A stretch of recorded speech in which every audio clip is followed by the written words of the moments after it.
The film opens at a research facility in Bergen, Norway.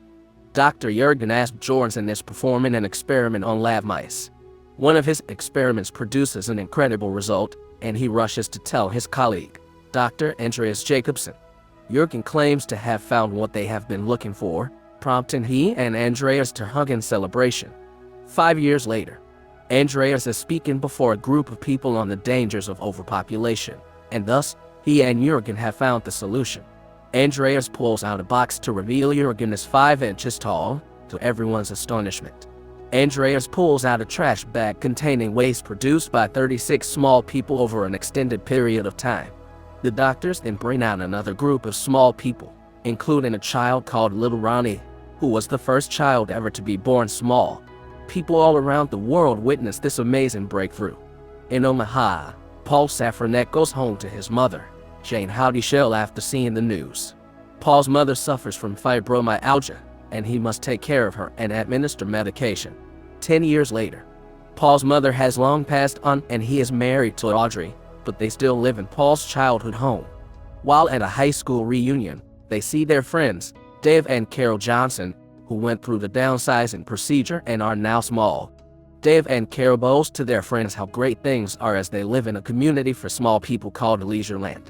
Paul and Audrey attend a seminar in which another small couple, Jeff and Laura Lanowski, discuss the benefits of going small and living in Leisureland. What is expensive to people of normal size is worth a fraction in Leisureland, meaning Laura was able to purchase diamond jewelry for a mere $83, which Jeff says is their food budget for 2 months. The audience seems more than convinced to go through with downsizing. The Safraneks receive a call that their mortgage application has been denied. After thinking it over and discussing with Leisureland officials, Paul and Audrey decide to go and get small. Their friends throw them a party for their decision. A guy at a bar then starts to get belligerent over the fact that small people appear to get better benefits over normal-sized people, claiming they don't contribute to the economy like everyone else does. Paul's friend tells the guy to back off and intimidates him into sitting back down. Paul and Audrey fly out to the facility where the downsizing process will take place. They go through a line of questioning to make sure they understand that downsizing is irreversible and that some side effects may include death. Still, Paul and Audrey appear to be cool with it. Paul is shaved from head to toe and has some teeth removed before he gets small.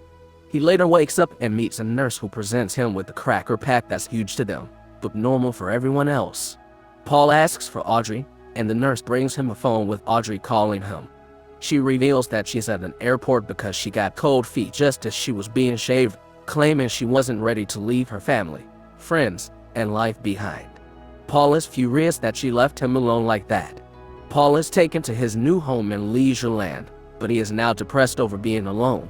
While watching TV, he sees a news report on how 17 Vietnamese activists that were involuntarily shrunken were smuggled to the United States in a TV box. The only survivor, Ngoc Lan Tran, was taken to the hospital and had her leg amputated below the knee. 1 year later, Paul is finalizing his divorce from Audrey. He now works as a telemarketer for Land's End. Paul attends a birthday party at the Johnsons' place where Dave tries to console Paul over the divorce, as well as Paul's clear regret to go small. Paul then says he has been seeing someone. Paul is having dinner with Kristen, a single mom. His upstairs neighbor, Dusan Merkovic, is throwing a loud party, and Paul tells him to turn the noise down. Dusan comes downstairs and tries to invite Paul to join the party, but he declines.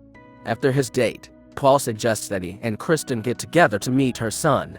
Kristen is hesitant, so Paul just abruptly leaves her and joins the party. Paul finds himself enjoying the party's atmosphere. He meets a young woman who slips him a drug through a kiss. Paul also meets a now grown-up little Ronnie and takes a selfie with him. Paul wakes up on Dusan's floor just as the cleaning crew arrives. He recognizes one of the cleaners as Ngoc Lan.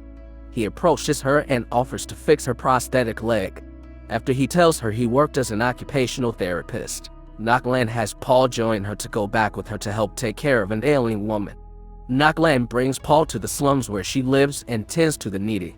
She takes Paul to Gladys, Rose Bianco, a woman dying of cancer who apparently lost her husband when he died during the downsizing process. Paul gives Ngoc Lan some Percocet to give to Gladys for the pain. and also recommends turning her on her side so she doesn't get bed sores.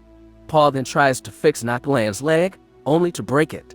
As a result of his screw-up, Paul must help Naklan in her work, going around the slums to help others, as well as aiding her in her cleaning job, including Dushan's house.